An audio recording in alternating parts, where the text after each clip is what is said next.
Bom dia, minha gente! Bem-vindo, bem-vinda a esse devocional sobre uma maneira diferente de apresentar o Evangelho de Jesus Cristo a quem você ama.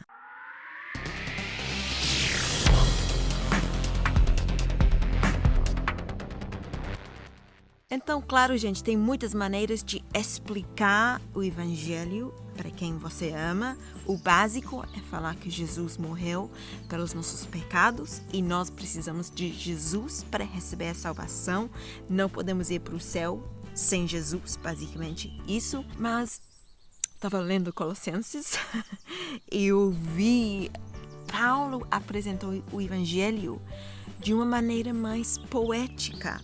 E ele usou uma dimensão mais profunda de olhar para o porquê que Jesus morreu e a origem de Jesus. Ele inclui isso na mensagem. E a linguagem que ele usa é muito bela, incrível, é poesia. Ouça aqui como Paulo explica o Evangelho. Pois foi do agrado do Pai que toda plenitude habitasse no Filho, e por meio dele o Pai reconciliou consigo todas as coisas. Por meio do sangue do Filho na cruz, o Pai fez as pazes com todas as coisas, tanto nos céus como na terra.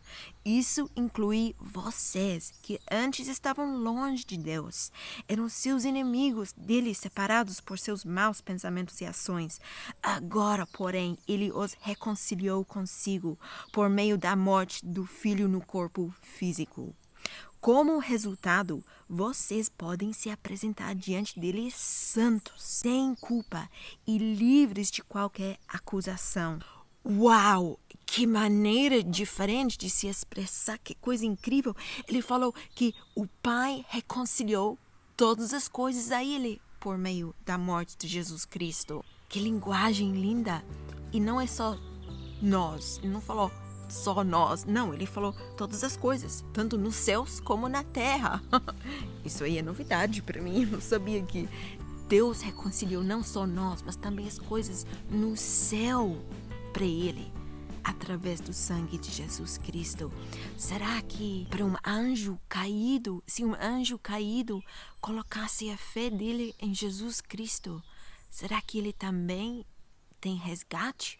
Não sei, estou especulando, a Bíblia não fala isso. Simplesmente eu estou tentando fazer sentido de o Pai fez paz com as coisas no céu também, não só na terra. Mas voltando para o assunto, Paulo explica que você e eu éramos inimigos de Deus e nós podemos explicar isso para os nossos amados, para quem estamos evangelizando, que são inimigos de Deus, separados dele. E isso deveria fazer sentido para eles, porque eles devem sentir que há uma separação do seu Criador, porque não tem paz espiritual. E por causa do sangue de Jesus, nós temos a oportunidade de sermos santos sem acusação diante dele. E eu acho isso uma maneira maravilhosa e muito clara de apresentar o Evangelho. Mas, gente, Paulo não parou ali. Por quê? Porque existe um porém. Porém, é uma conjunção coordenativa adversativa, ou seja, relaciona pensamentos contrastantes, que acentuam não propriamente um contraste de ideias, mas uma espécie de concessão atenuada. Ou seja, o que vem antes do porém é relacionado com o que vem depois, mas é só verdade e depende se nós cumprimos o que vem depois. Então, vamos ouvir o que fala depois de porém. É preciso, porém, que continuem a crer nessa verdade e nela permaneçam firmes. Não se afastem da esperança que receberam quando ouviram as boas novas, que foram anunciadas em todo o mundo e que eu, Paulo, fui designado servo para proclamar. Gente, o Evangelho não é só Jesus morreu pelos seus pecados, dá a sua vida para Deus, vive em obediência a Ele e tal. Também existe uma parte do Evangelho que nós precisamos permanecer firmes, porque é possível, é uma realidade. verdadeira e real e assustadora que nós possamos nos desviar. Existem muitas pessoas que vão na igreja toda semana, mais que uma vez por semana, fazem parte do círculo de oração, realmente parecem ser cristãos, mas são pessoas desviadas, não permaneceram firmes em Cristo. E uma parte de quando nós pregamos o Evangelho é que, gente, depois que você aceitou e concordou, tem que continuar nessa caminhada. Eu sei que eu já preguei o Evangelho e eu não incluí essa parte. E essa pessoa caiu mesmo do caminho de Deus. Porque não importa quem nós somos, sempre vêm as tentações, sempre vêm as dificuldades e a tentação de deixar o caminho de Deus. Ou também mesmo quando tudo está indo muito bem para nós. Mesmo assim, quando até nos tempos fáceis, até nos tempos quando não temos problemas, aí às vezes é mais fácil ainda de esquecer de Deus, porque parece que não precisamos mais de Deus. Ou seja, existem duas partes quando nós compartilhamos a nossa fé.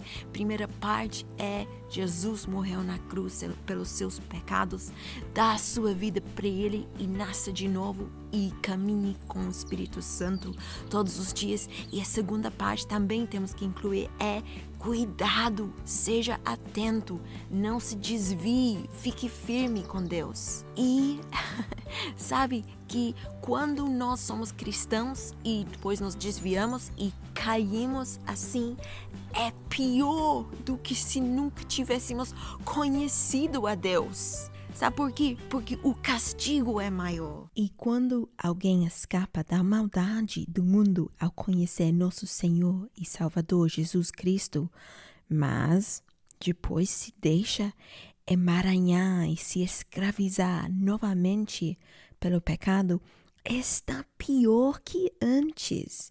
Teria sido melhor nunca haver conhecido o caminho da justiça do que, conhecendo-o, rejeitar a ordem recebida para viver de modo santo. Neles confirmam os provérbios: o cão volta ao seu próprio vômito e a porca lavada volta a revolver-se na lama. Amém, gente? Vamos orar. Pai Santo, Pai, obrigada, Pai, pela verdade que há na Tua Palavra. Obrigada, Santo Deus, porque Tua Palavra nos revela a verdade. Muito obrigada, Pai, porque Tu nos alertaste, Pai, a não cair do caminho. Isso aí é um perigo verdadeiro e real para nós.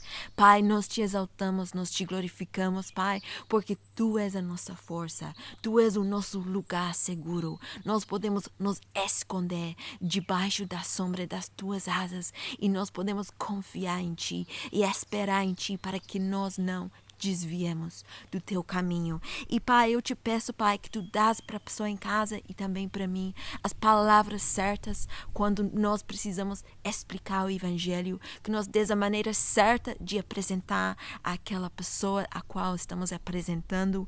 Tem gente que gosta de ouvir linguagem poética e tem gente que não gosta tanto. Pai, nos ajude a explicar a Tua palavra, Senhor, com clareza, com discernimento, com entendimento, com sabedoria, com as palavras certas para a pessoa certa. Pai, nós queremos ser testemunhos fiel. Pai, nós queremos espalhar Teu Evangelho. Nós queremos Te obedecer e pregar as Tuas boas novas a toda criatura, Pai. Nos ajude, Pai, a fazer isso e a caminhar fielmente contigo e a sermos firmes na Tua palavra, firmes na Tua verdade. Pai, venha, nos ajude, que Tua vontade seja feita na nossa vida. Em nome de Jesus. Amém. Deus te abençoe. Um beijinho. Tchauzinho.